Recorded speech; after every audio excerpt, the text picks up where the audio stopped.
If he could lead us, please. Pledge allegiance to the flag of the United States of America, and to the republic which stands, one nation, under God, indivisible, with liberty and justice for all.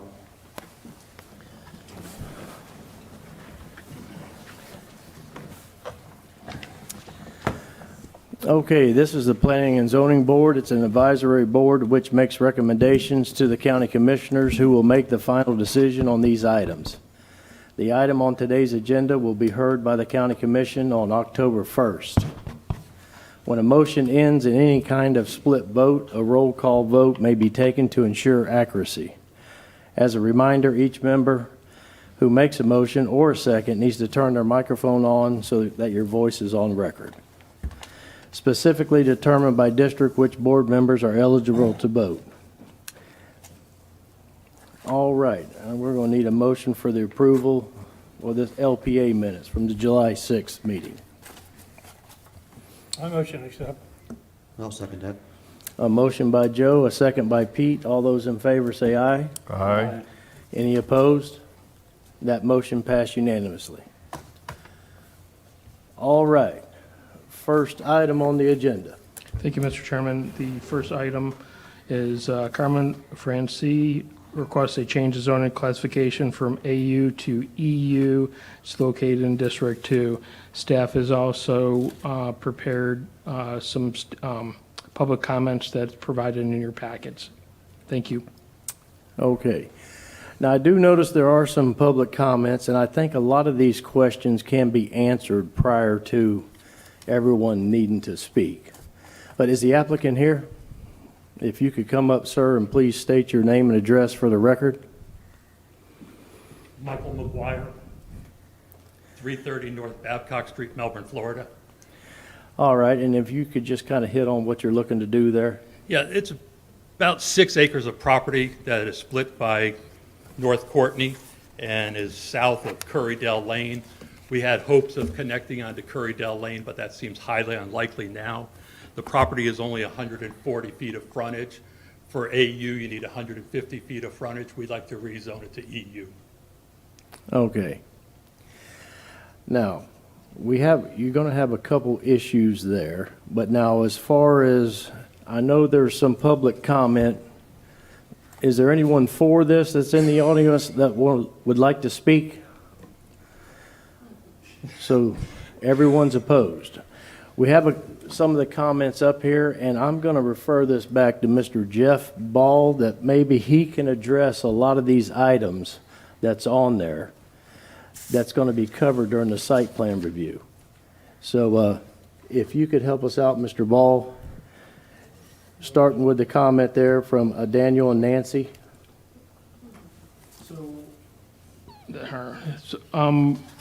I'm looking at the letter dated September 9th, 2024 from Mr. and Mrs. Barnett.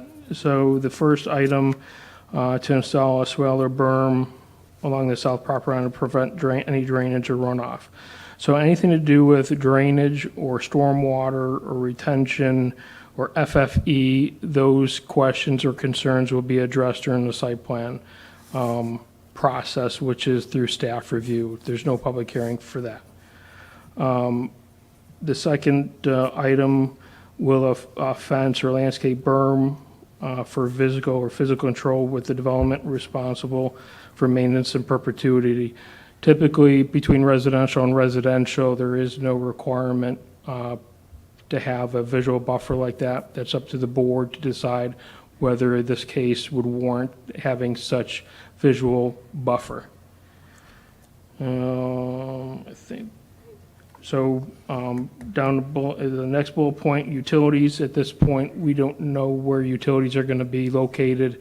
That's up to the utility providers to tell us where they're going to put that. But our water and sewer folks and utilities will review that to make sure that it's in compliance with our county regulations and standards. The next bullet point deals with septic system. It's located in the Indian River Lagoon Advanced Septic System Overlay, so that's required by code. I don't know if the applicant has decided or not whether he's going to provide septic, but since it's considerable distance away, I don't see that as being a feasible option for him. So I am anticipating that septic systems would be the most appropriate here, but the aerobic systems is required by code. The last one, is there a moratorium on septic tanks at this time? I'm not aware of one. Gene from our natural resources is here. If I'm incorrect in saying that, she can. So there is no moratorium. Thank you. All right. Now, hopefully that did address some of the issues for Mr. and Mrs. Barnett, and then we had another issue as far as the road, the easement coming in. I'm going to turn it back over to you again, Mr. Ball there. So I got a comment about there is deed restrictions and covenants on the property. That is a private matter between the parties that are involved in an agreement. That's not a county matter that we would address that at this point or during the board meeting. So this board looks at two things. It looks at the comp plan and it looks at the surrounding area when it makes its decisions. Okay, now by hearing all that, if there is anyone still in the audience would like to speak against this, you are welcome to speak, but hopefully we have addressed some of the issues. Is there anyone would like to speak? Okay. Well, you'd have to come up, sir, to the mic, and if you would state your name and address for the record. My name is Dave Earhart. I live at 3865 South Courtney Parkway on Merritt Island, adjacent to the property in question here. And I have a question for Mr. Ball. You mentioned in that first bullet on the Barnett letter that the swale berm issue and concerns about runoff would be settled at a meeting that's not open to the public? Correct. That is a site plan concern that's addressed through our Public Works Department at the site plan review. How would the local residents that might be affected by this issue find out about the results of that? Would it be determined at the time of the development of the property, or would we have a line on that before That's not a public hearing process. Just to let you all know out in the audience is that by code, the property owner is not allowed to have stormwater runoff go off of their property. That's by code. So during their engineering plans, they'll have to engineer the site to accommodate all its runoff before to retain on site. So that's to the degree that it does not affect the adjoining properties? Correct. Thank you. That's all I had. Okay, thank you, sir. Anyone else? Yes, ma'am. And if you could also state your name and address for the record. My name is Robin Sylvia. I live at 3800 South Courtney Parkway. My property is adjacent to the plat in question on the northeast side. Okay.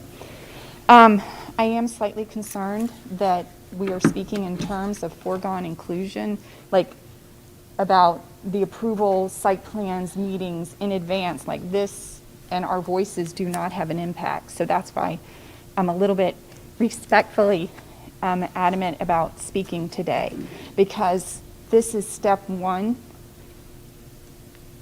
And if you guys don't approve this, then his plan one and plan two, which I've seen, doesn't get off the ground. And see, that's where my issue is. So if I could speak to it real quickly. Let me, if I may, just let me address that. Yes, sir, The please. members of the board, Okay. So this is an advisory board. They're not the approval or denial body. That's up to the board. So no matter what this board decides to do, whether they recommend approval or denial, it still has to go to the board for their ultimate approval or denial. Right. Just so everyone is So there clear. will still be an October meeting? Yes. regardless? Okay, all right, sorry. I apologize for that. My primary concern is the negative impact this will have on the current homeowners in the area. I have to take off my mask. Am I allowed to take off my mask? Yes. Okay. And is there any way to get a little closer to the microphone, please? Yes, now that I don't have a mess. Okay. My primary concern is the negative impact this will have on the current homeowners in the area by continuing or sending this forward with recommendations to allow. It will kick this issue down the road, and if the developer is able to prevail, it will double the amount of homes given his primary plan that he wants to do with the 11 homes. It will double the amount of homes in the area for this quiet, heavily treed, natural area. The effects will be felt immediately with the loss of natural habitat, impacts to pedestrian safety, increased construction traffic, and loss of property value due to years of potential construction. Feet away from homes because the land is so very narrow. In the long term, it will increase the overall traffic with South Courtney Parkway, potentially overcrowd our local elementary school, Tropical, which has just picked up new homes because of Georgiana Reserve, just north of us, which is a huge neighborhood. Okay, so there's not exactly a need for additional homeowner sites. Okay, so we have that added impact, okay, as well. So long-term traffic issues with that. But unlike that neighborhood, this plat of land is a fraction of the size and is nestled between existing established homes without clear delineation, okay, or fencing, or even the room to have a barrier, okay, or its own road. It is literally not wide enough to have both a house and a road. Okay, therefore, the road needed for the developer's site plan is currently being legally disputed with the HOA that has maintained private use of that road for many years and has been categorized private by this county. Okay? Another issue I have is one of the site plan proposals the developer is proposing.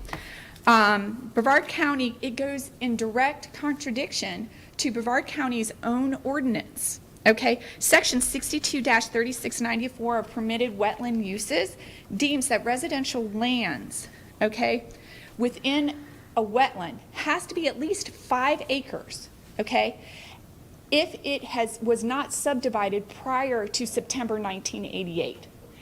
The Francie property was not subdivided like Mr. Curry's was. He subdivided prior to 1988, which allowed him to do the development. This particular property was not subdivided prior to September 1988, which deems a huge portion of that 6 acres 100% wetlands.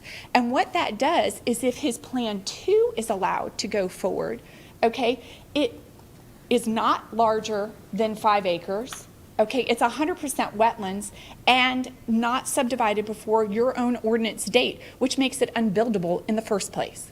Okay? If he decides to increase his acreage and not subdivide, then the EPA and the Army Corps is going to require that he builds on the least intrusive land, which is west. It's a portion of that. Even if you put it under subdivision terms of like, I think it's 1.8% can be impacted wetland, the property west of Courtney also has emerging wetlands. The property east of Courtney on the Banana River side is 100% wetlands, 100%. You can't build on 100% wetlands unless it was prior to 1988, which this property is not. If you approve the developer's request today, and I say that because he has a contingency offer to the Francies based on decisions that are being made by you guys or recommendations that are being made by you guys to the October place, okay? That two of his site plans, okay, I already said that. His second site plan, this is the one that includes the road that he's doubtful on, but, you know, it's in legal, who knows, includes the 11 house site plan. This does not directly impact wetlands, but like I said, the 100% wetlands, but there's emerging wetlands on that property as well. And like I said, the road is in dispute. I would just ask that before the rezoning or your recommendations are made that some of these outstanding issues are given light of day and time.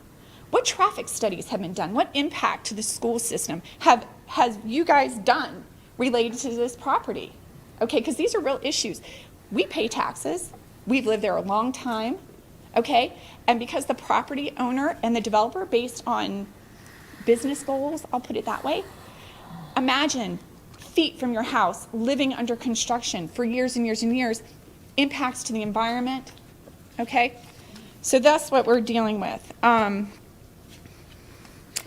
I respectfully request that you postpone your decision until traffic study is complete, until environmental impacts are reviewed by your staff, which I have spoken to in your Natural Resources Department, many of which have serious and grave concerns regarding this project because of its impact on the wetlands. Okay? Multiple people in your Natural Resources Department.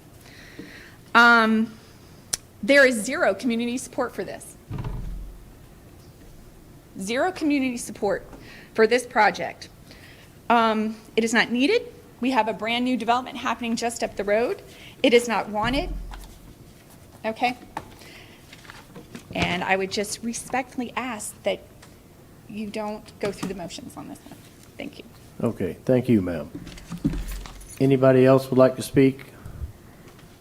Yes, sir. Please come up, and if you would, just state your name and address for the record. Make sure you put the timer on this time.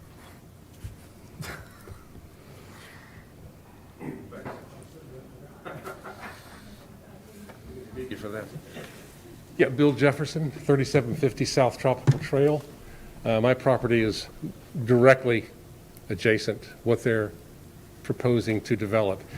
Following up on what the young lady said, the area that we live in is really unique in the fact that this little 6 acres of wild area that we have is about all there is before you get down to Rotary Park. There's nothing in between. That's all there is left. On the area we're in, like in our yard, we've got 3 different gopher tortoises nesting in our yard. We have barred owls that are nesting in the yard, red-shouldered hawks, and quite a few Florida scrub jays, which are protected by the state of Florida. All of these species are under federal protection. And I think that given the unique situation and the unique location of this piece of land, that developing it would be very, very detrimental to the area. So I would hope that that is taken into consideration and weighs heavily on your decision. Okay, Thank you. thank you, sir. Anybody else would like to speak? Okay, I would just like to make a little comment here now, just, Close the public hearing first. I'm sorry? You need to close the public hearing. All right, then I'm going to close the public hearing then. We are just an advisory board to the county commissioners just to make recommendations. So this is just for zoning. So the issues that have been brought up today will be addressed throughout the whole course of this, through permitting and everything. But if the applicant could come back up, please. And seeing that, I'm going to bring it back to the board. Does the board have any questions for the applicant? Mr. Chairman, Yes, sir. Mr. Ron, please. one question I had was the depth of the property. Is it, how deep? Did you say it was 150 feet deep? It's 139 139, if you're coming north to south. right. So the EU requires a minimum of 100 feet lots, so that would leave you with 39 feet Yes. if you would put your own roadway in. Question for staff, is it possible for him to put in a roadway in 39 feet?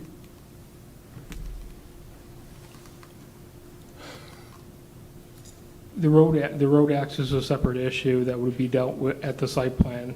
There are different contingencies that he can do, whether it's a private roadway dedicated to the county or a private roadway that the homeowners association or some entity other than the county would maintain, and there are different standards for that. Those issues would be resolved during the site plan review with engineering. Okay, that answered that question. I just wanted to know if it was possible or not.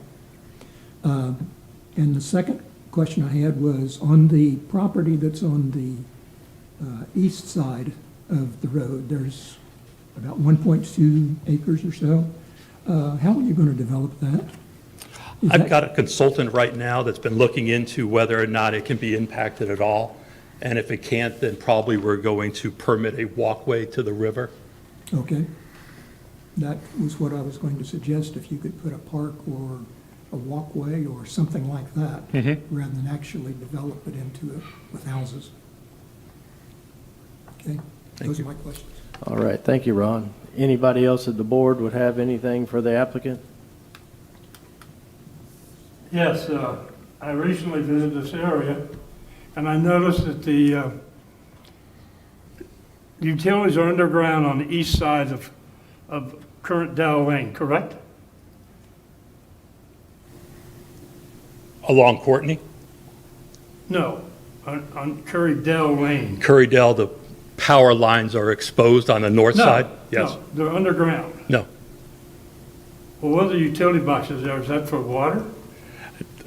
Power, from my experience and what I've seen, the power lines that feed the houses that are currently on Currydale is on the north side, and it's an aerial. On the north side? Yes, sir. I'm sorry, I meant the north side, Okay. not the east side. Yep. Also, there's fire hydrants about every 100 feet, is that Yeah. correct? Yes? Is that supplied through the city of Cocoa? Yes. How about the potable water? Same thing. It's the same line that feeds both of them. It has the fire line and they're potable off one line. And where does the storm water drainage finish? At the end of, They've got a pop-off structure that goes across into the ditch into South Courtney, I believe. so it goes out into the It- banana? They hold their certain amount of rainwater, and when it fills up to a certain spot, it overflows onto South Courtney.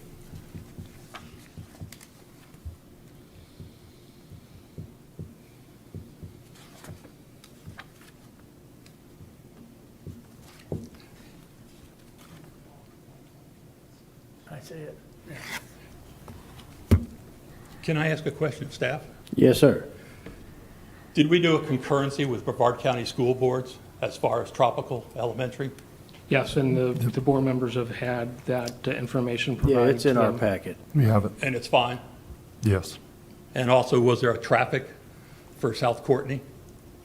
There was no traffic study You that was didn't do a provided. percentage of how much the We road did a being, concurrency analysis as provided in the staff comments. and it was fine also? Yes. Okay, thank you. Mr. Joe, are you complete? No, I've got a couple more questions about the other side as far as the state of the water and the development. It's supposed to be 50 feet as a barrier, is that correct? 50 feet barrier for what? For the, let me read it off of here.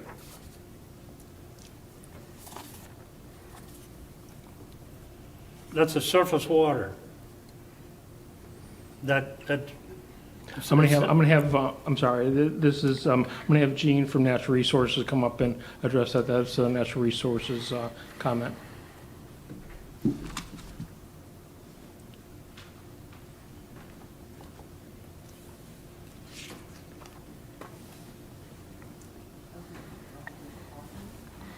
Here you go.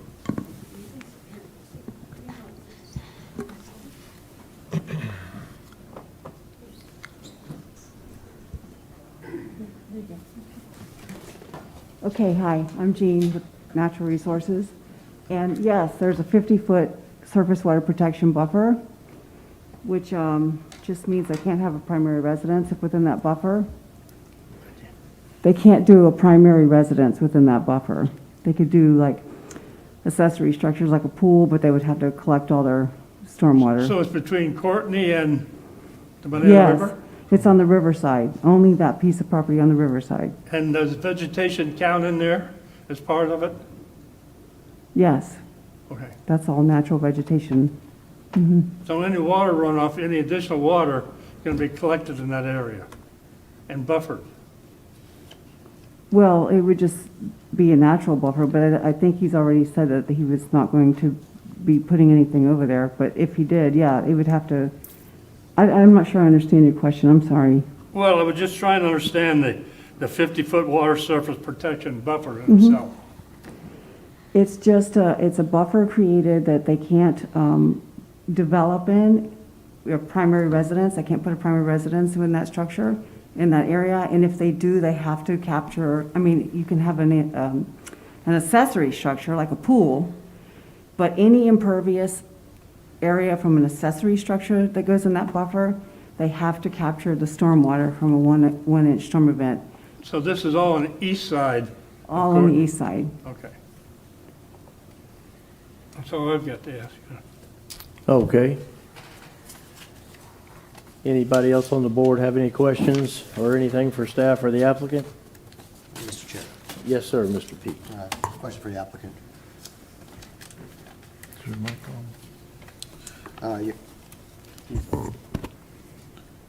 A portion of the property is within the floodplains, correct? Yes. And there are wetlands on the property as well? On the east side and about 20 feet on the west side along South Courtney? All right, and you've considered the nitrogen reduction septic system? Yes. What about your protected and specimen trees that are on the property? We've not gone through that step yet, but this was step one to see if we could get the zoning before we spent more money on tree surveys. I know staff did the comment on the schools. It projects enough capacity for elementary, middle, and high school. And another public comment here was regarding scrub jays. There was a survey on the property for scrub jays, and there is no scrub jays on the property. There is some environmental constraints here, though, that do worry me, especially with the limited information we have from you, sir. Wetlands in question, and the fact that this property hasn't been properly surveyed worries me. So I just want to let you know I'm going to be voting against this. Well, we've properly surveyed it, and we located the wetlands. And whether or not the county will allow us to do anything on the east side of South Courtney is either there or without. There's more questions than answers, sir. Okay.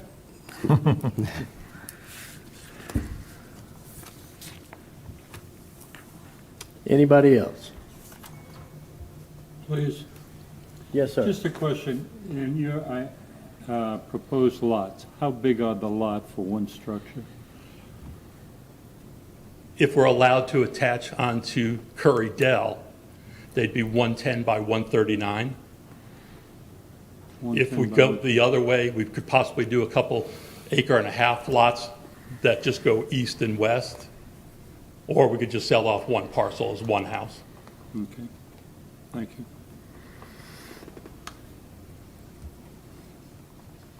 All right.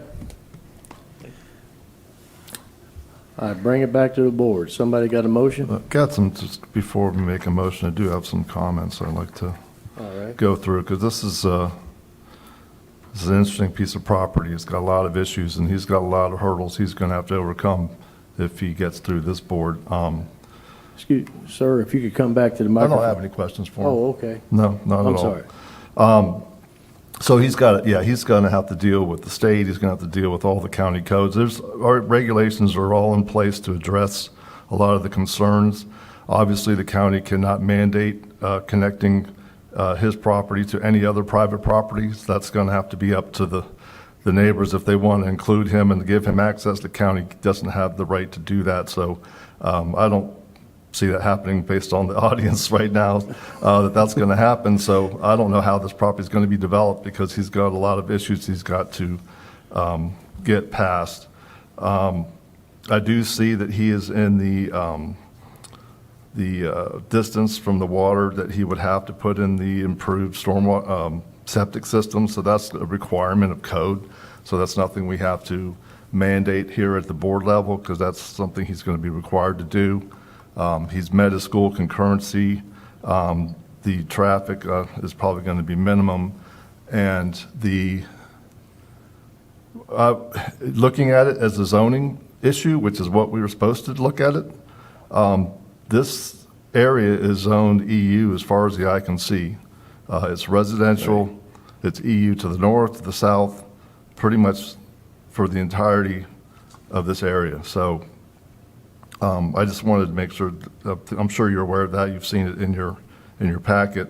So I just want to make sure we're not getting off track with some of the development issues because that's stuff for the county staff that they'll have to meet codes, and for the state and for the federal agencies that will dictate species, and protected species and things like, in wetlands and things like that. So I just wanted to state those few facts. And I would make a motion based on the fact that it's asking for a consistent zoning with all the adjacent properties, that I recommend approval of his request. I second that motion. Okay, we got a motion by Bruce, a second by Joe. All those in favor say aye. Aye. Any opposed? No. We have 6 ayes and 1 nay. Who is the nay? Pete? Pete. Good. Okay, and I guess that would be, we would adjourn our meeting.